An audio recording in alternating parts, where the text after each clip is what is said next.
Alright, gearheads, buckle up. Today, we're hitting the open road to explore 11 rare American pickup trucks you should know about. These aren't your everyday F-150s or Silverados, oh no. These are the wild, the weird, the who even made that trucks that turned heads, broke molds, and then vanished into automotive legend.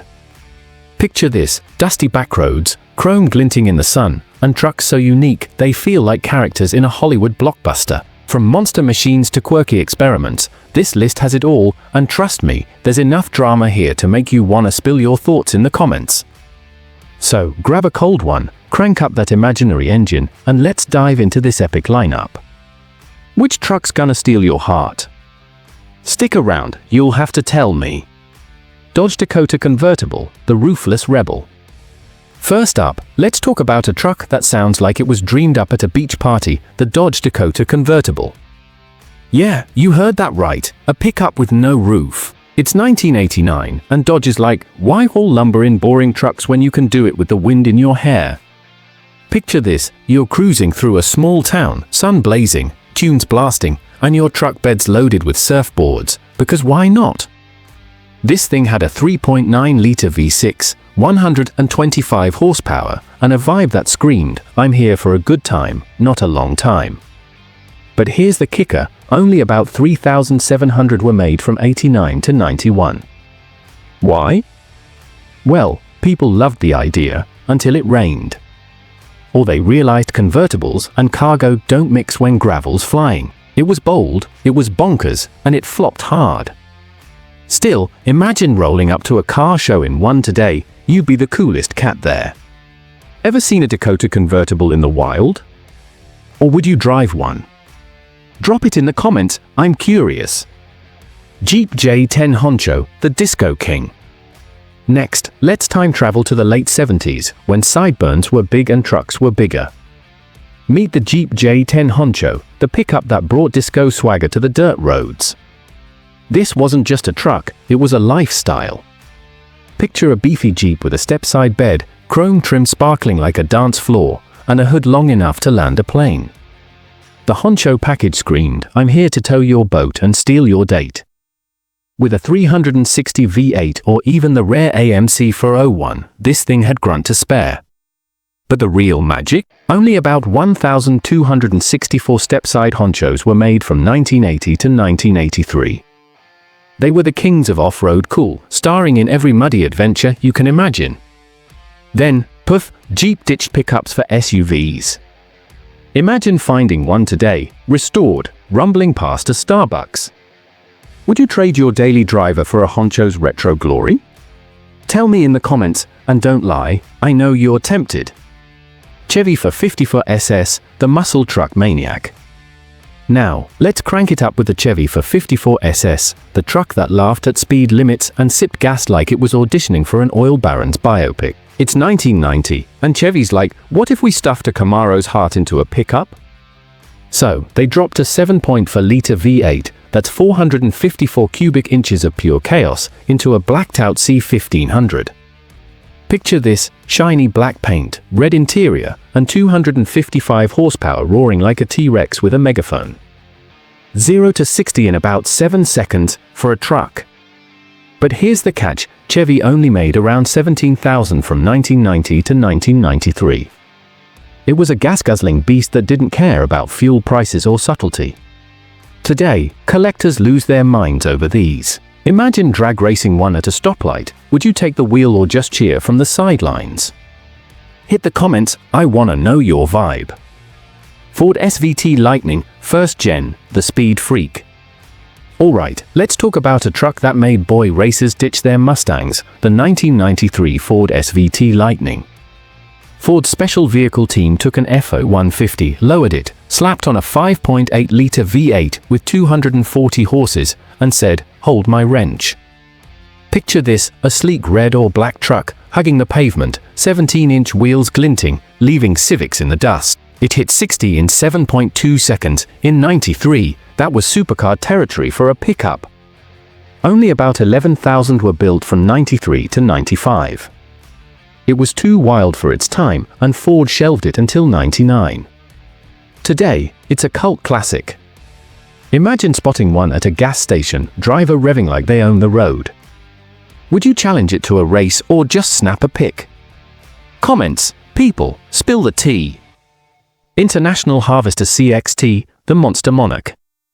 Last but not least, the International Harvester CXT, the truck that makes Hummers look like toys. It's 2004, an International Harvester, the Farm Gear Kings, go, let's build a pickup bigger than your house. Picture this, a 7.6-litre diesel inline-six pumping 220 horsepower, stretching 20 feet long, 9 feet tall, and heavy as a tank. This beast was a commercial chassis turned ultimate flex, towing 20 tons like it's nothing while sipping diesel with swagger. Only a few hundred rolled out from 04 to 08, snapped up by ranchers and bling-loving rappers with deep pockets. Six-figure price tag? Check. Parking disasters? Oh yeah. Spot one today, and it's like Godzilla parked at a gas station, stealing every stare. Imagine climbing into this monster, you're king of the road, but good luck finding a spot. Would you tame this titan or sprint the other way? Drop your take in the comments, I gotta know what you do with this unreal rig. GMC Cyclone, the pocket rocket. Hold up, let's talk about a truck that rewrote the rulebook, the GMC Cyclone. It's 1991, and GMC's like, let's build a pickup that smokes Ferraris. No joke, this thing had a turbocharged 4.3-litre V6 pumping 280 horsepower, all-wheel drive, and a 4.3-second 0 to 60 sprint. Picture a blacked-out mini-truck lowered to the ground, looking like it escaped a sci-fi flick, outrunning Corvettes at stoplights. Only 2,998 were made, mostly in '91. Why so few? It was crazy expensive, and nobody knew what to do with a truck that fast. Towing? It was built to fly. Today, they're unicorn-level rare. If you saw one tearing up the road, would you geek out or just blink in disbelief? Comment below, I need to know. Chevy Blazer Chalet, the Camper Crusader. Now, let's slow down for something totally different, the Chevy Blazer Chalet. It's the mid-70s, and America's obsessed with camping. Chevy teams up with Chinook to slap a pop-up camper onto a Blazer's bed. Picture this, a rugged 4x4 rolling into the wilderness, roof popping up to reveal a cozy bunk for two, all for under 10 grand. It's like a Swiss Army knife on wheels, off-road beast by day, snuggly cabin by night. But here's the sad part, fewer than 2,000 were made in '76 and '77. The camping craze faded, and Chevy moved on. Imagine finding one today, parked by a lake, owner grilling burgers. Would you join the campfire or keep hunting for Bigfoot? Tell me in the comments, this one's too cool to ignore. Dodge Ram SRT-U10, the Viper in disguise. Alright, brace yourselves for the Dodge Ram SRT-U10, the truck that said, towing's cool, but have you tried 155 miles per hour? Dodge, in 2004, ripped the 8.3-litre V10 from a Viper, 500 horsepower, mind you, and stuffed it into a Ram 1500. Picture this, a shiny silver beast with a 6-speed manual that scoops snarling, breaking the Guinness World Record for fastest pickup. It wasn't a truck, it was a middle finger to physics. About 10,000 were made from '04 to '06, but they were too wild for most. Gas mileage? Let's not talk about it. Imagine pulling up to a car meet in one. Would you flex that V10 or keep it chill? Drop your answer in the comments, I'm all ears. Ford F-250 Highboy, the sky-high stallion. Let's mosey back to the 60s and 70s for the Ford F-250 Highboy. This wasn't just a truck, it was a skyscraper on wheels. Picture a 4x4 sitting so tall you needed a ladder to climb in, 35-inch tires standard, and a 360 V8 rumbling like a thunderstorm. It was called Highboy because it towered over Chevy and Dodge rigs, laughing at mud pits and boulders. Built from '67 to '77, they're rare now because rust and hard work claimed most. Spot one today, and it's probably a restored king, chrome gleaming like a cowboy's spurs. Would you rock a Highboy or stick to lowriders? Hit the comments, let's hear your style. Chevy Napco 4x4 are the OG off-roader. Now, let's dig into the Chevy Napco 4x4, the granddaddy of off-road pickups. Back in the 50s, Chevy didn't make for X for S, so a company called Napco built conversion kits. Picture a 1959 Chevy 3100, fresh off the line, getting a 4x4 transplant, axles, transfer case, the works. Suddenly, it's climbing mountains, fording rivers, all with that classic fins and chrome look. These were factory installed by 57, but once Chevy built their own for X for S in the 60s, Napco faded. Maybe a few thousand exist today, each a rolling museum. Imagine driving one through a forest. Would you feel like Indiana Jones or just pray it doesn't break? Comments, please, this one's a gem. Chevrolet SSR or the hot rod hybrid.